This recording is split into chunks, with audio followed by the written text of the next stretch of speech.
Wow, it's been a while since I did this. Welcome to Werezilla's Retrospective. I'm your host, Werezilla, and it's time for us to take another look at Transformers and one of its most significant entries ever. As iconic as the original Transformers cartoon was and continues to be, the media that made this series the mainstream hit it is today would be the summer blockbuster that is the 2007 movie Transformers, directed by Michael Bay. That alone should tell you what we're in for. If not... Hi, I'm Michael Bay, director of Hollywood hits such as Transformers, and I demand things to be awesome. Awesome pussycat. Awesome barbecue. Awesome pool. A very spectacle-driven director. Of course, stuff is blowing up all the time in Transformers. I mean, if Michael Bay can get this right, then perhaps he can bring us characters that the audience can be invested in. Memorable voices for the characters, and a plot that's engaging. He can do that, right? I mean, at this point in history, the Unicron trilogy had concluded, meaning Energon was still fresh in people's minds. Michael Bay can't make something worse than Energon. No, this isn't the setup for a joke. I genuinely believe Michael Bay cannot make something worse than Transformers Energon. Granted, a lot of creators can do better than Energon, so that's not saying a whole lot. But of course, if there's anything that could potentially hinder the success of this series, Transformers or otherwise, it's the fact that it came out in 2007. I don't know how many of you, my dearest viewers, remember what 2007 was like. I was in high school at the time, and I certainly remember things were very cringy in hindsight. Linkin Park music was everywhere. Sex jokes were uncomfortably common. Spike TV was popular with young boys as well as adult men who had the maturity of young boys. And for some reason, Aaron Seltzer and Jason Freeberg were able to make multiple spoof movies that were less like films and more like feature-length Family Guy cutaway gags. Now's a good time to lay down some groundwork. We won't be covering all 6 films today. They'll be getting their own separate videos all throughout 2023. For today, however, it's all about the first of these films. Let us begin. Part 1. Bayformers. Before time began, there was the cube. At least this time it's in the shape of a cube. But I digress. This is the movie's MacGuffin, the Allspark, the ancient artifact that gave life to the Cybertronian race in this continuity. It can also bring product placement to life. But Optimus Prime doesn't mention that part. The Autobots and Decepticons fought over the Allspark until Cybertron was in ruins, and the Allspark was sent hurtling into space. A trend that really catches on in some of the later series, even if the shape of the Allspark keeps changing in every show. Naturally, it ends up on Earth like all of Cybertron's important MacGuffins. The Marvel Comics gave us the Underbase, so why not throw yet another cube at us? Now, for an infamous movie series, the opening to the first film is a solid one, with a Decepticon helicopter Blackout attacking a military base. These are some of the earliest scenes seen in the trailers, too, so I don't blame anyone who grew up with these movies getting goosebumps while watching. Of course, there are many lingering moments that focus on the military, another staple of Michael Bay's films, really. It's not as much of a meme as the explosions, but still prominent enough to call it patriotism wank. But at least in the opening scenes, it builds tension before Blackout's attack. Tension that starts to deflate once we're introduced to our main human character, Sam Witwicky.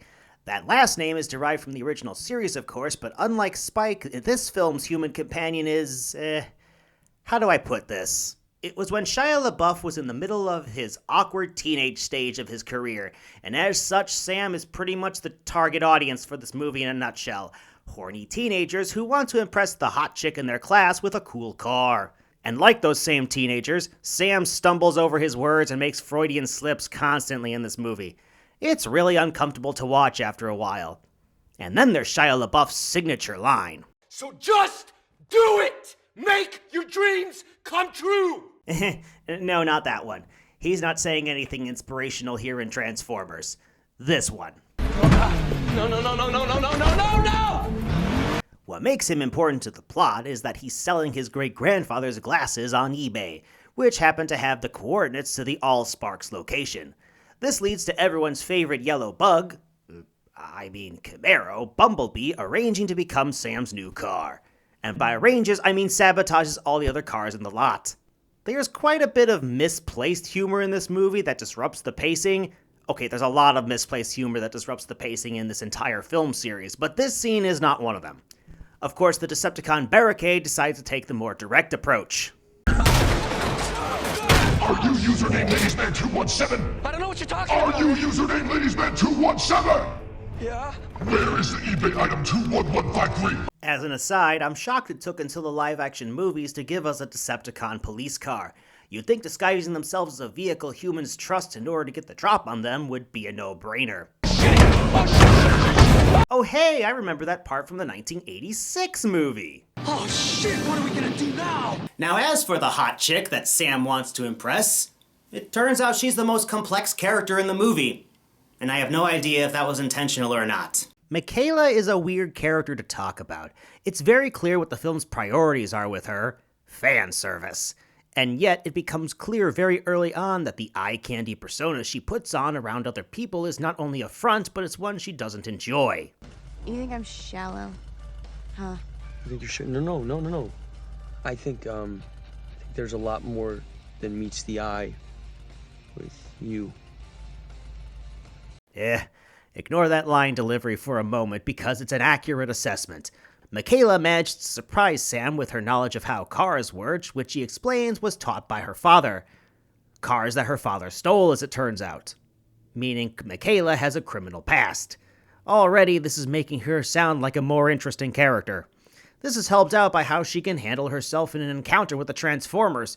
During the battle with Bumblebee and Barricade, she and Sam are attacked by the little Decepticon Frenzy, and while Sam is freaking out the whole time, managing to lose his trousers along the way, Michaela is the one who grabs a saw blade from the shed and hacks the little gremlin's head off. Finally, there's the city battle in the climax, where Bumblebee is injured in a Decepticon attack, so he's attached to the back of a tow truck, which Michaela then drives, leading the two to team up to take down the Decepticon brawl. Yeah, that's a whole can of worms we'll get into later. Point is, I wish Michaela was the main character of this movie. There's more to her than her appearance, and it's a shame that's what the movie wants to focus on. She's a criminal. Criminals are hot. I don't know what to tell you other than the dialogue in this movie is dumb. Really, really dumb. But the good news is the actors seem to at least be somewhat aware of it. I'm never giving you this all spark. I feel like a fruitcake saying that, Mike. It's a line. The rest of the characters are very hit or miss. There's the survivors of Blackout's attack who get their chance to shine fighting him in the climax. Again, you could argue it's Michael Bay's love of the military shining through here, but they arguably earned it. You got John Voight playing the Secretary of Defense investigating Blackout's attack, and he's alright. This splinters into a subplot about these two, which again is alright if a bit superfluous.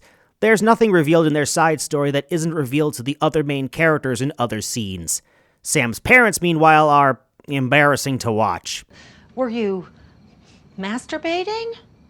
Remember what I said about sex jokes? People thought this was funny back in 2007. Fortunately, there is the scene where the Autobots are hiding in their backyard, and Sam's dad drops the title. Judy, better call the city. We got a blown transformer. Michaela has a douchebag boyfriend who she ditches almost right away. Really, the only reason I mention him is because his actor also appeared in the Friday the 13th remake, playing a character with the same name.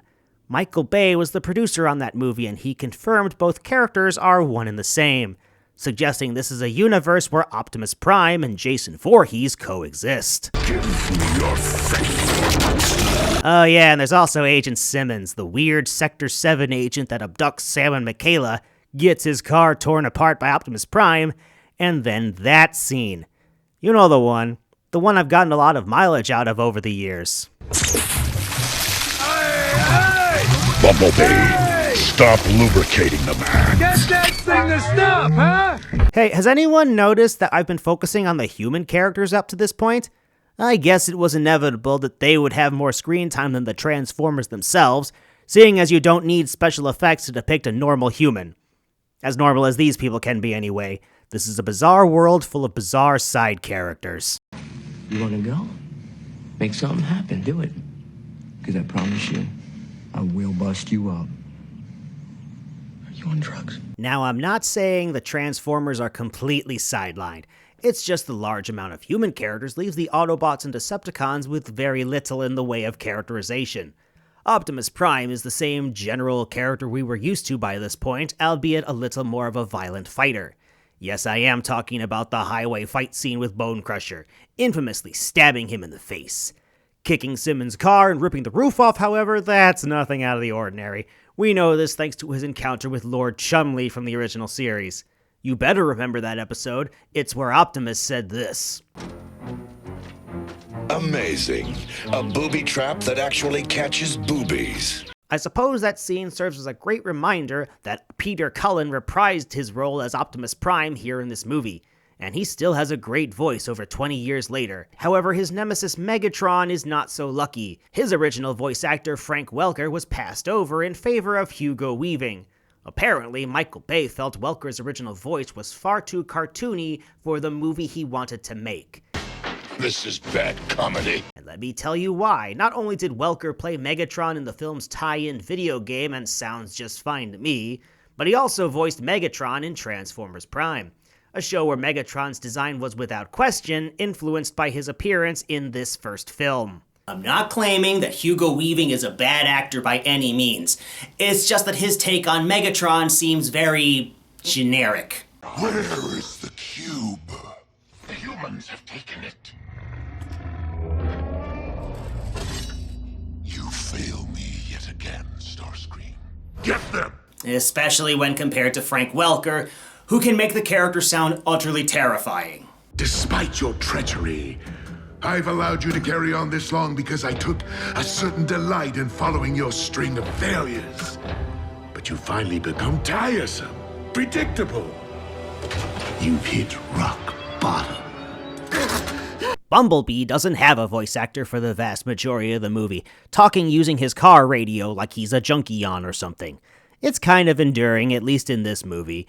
Even though his voice is restored at the end of the film, he loses it again between movies and ends up keeping this gimmick going throughout the rest of the Bayformers series. We'll find out how long I can tolerate it as we go through it. As for the other Autobots and Decepticons, well, again, they don't get a lot to do. It isn't as noticeable with the Autobots, as the scene in Sam's backyard at least gives them some screen time and a chance to interact with each other. Jazz probably suffers from this the worst by having the least number of lines, while the city battle seems to forget he exists after a while. When Bumblebee's legs get injured, Jazz just hangs back in vehicle mode without reacting. All before casually being killed by Megatron in a blink-and-you'll-miss-it moment. Meanwhile, the Decepticons have a character problem, in that they have no character. Megatron at least comes across as obsessed with getting the Allspark to the point of sounding crazy. Everyone else has to rely on comics and video games to present them as anything other than attacking robots. Starscream is the treacherous backstabber you would expect from him, while Blackout is loyal to Megatron and is of course suspicious of Starscream, but you're not going to see it in the movie. The best you're going to get is Barricade in particular was so shafted that not only was his fight with Bumblebee mostly off-screen, but he randomly vanishes during the highway chase scene. And then there's the confusing situation behind Brawl. Brawl was the name of one of the G1 Combaticons, who transformed into a tank. This Decepticon is also a tank, with his toy being named Brawl. This is also the name used in comics and video games. So why is it Devastator in the film itself? Because Michael Bay liked it more, despite the screenwriters reminding him repeatedly that isn't supposed to be the character's name. You can say everything you want. Michael, oh my goodness gracious! Ultimately, he isn't much of a character either. At least he gives Bumblebee and Michaela their "I'll drive, you shoot" moment. It's true that previous Transformers shows, and even future ones, would have characters that are just sort of there to promote their toy. It's just that putting this on the big screen while giving them less screen time than the human characters makes it all the more obvious. Talking about the characters has caused me to jump all over this movie, which is fitting in a way because this movie starts with at least 3 and later 4 plot lines to follow, jumping freely between them in a confusing order. The number of sunsets make it hard to tell when certain scenes are taking place relative to each other. Eventually it all converges at Mission City, where the film's big dumb fight scene ensues. The editing becomes frenetic and the Transformers start to become one big blur when grappling with each other. I've seen criticism that this extreme detail of the characters is a hindrance for the fight scenes, but I think if they just pulled the camera back and slowed the action down a bit, that could solve everything. Also, can we appreciate the number of practical effects this movie has? Yes, the Transformers are mostly CGI that holds up surprisingly well given how much time has passed since this movie came out. But for scenes where Bumblebee is captured by Sector 7, and again when he's attached to the tow truck during the city battle, there's a life-size model for certain shots. Same with Megatron frozen inside Hoover Dam. CGI is used to enhance an existing model, not stand in for one. Naturally, many of the explosions are real, while most of the car chases also involve real cars. And Shia LaBeouf really was hanging off the side of a building for dear life. We see your face and we're showing that it's you, and we're showing that it's not a platform. Because if it's just close-ups, we can do that anywhere. That's lame. I've been poking fun at Michael Bay all throughout this video, but honestly, you gotta respect that. Which is why I'll end on a positive note regarding this movie. There were some missteps along the way, but Transformers succeeds at being a decent popcorn movie that you could watch during a dull afternoon. Maybe watch it with some friends that laugh at some of the weird errors, like Sam leaving a message on his phone, and then when Simmons plays it back, it's totally different to what was said in the earlier scene. Or how we can read the signs on the highway implying the Autobots are all driving on the wrong side of the road in this shot. Or how the tow truck Michaela drives in the city battle has at least 2 different phone numbers on the doors depending on which scene you're watching. Or how one of the soldiers says this, F-22 pilots would never fly below buildings. That's alien. That ain't friendly. Only for actual F-22s to do exactly that a few minutes later. Maybe turn the sunset shots into a drinking game while you're at it. You know, the stuff that's not supposed to be funny, because the stuff that is intended to be comedy is, No. I said I was ending on a positive note, and I mean it. And that's all for the first movie. We'll be getting to the second film in April, and hopefully we'll be getting other reviews interspersed between the Transformers reviews. I'm looking forward to it, and I hope you are as well. I look forward to seeing you again.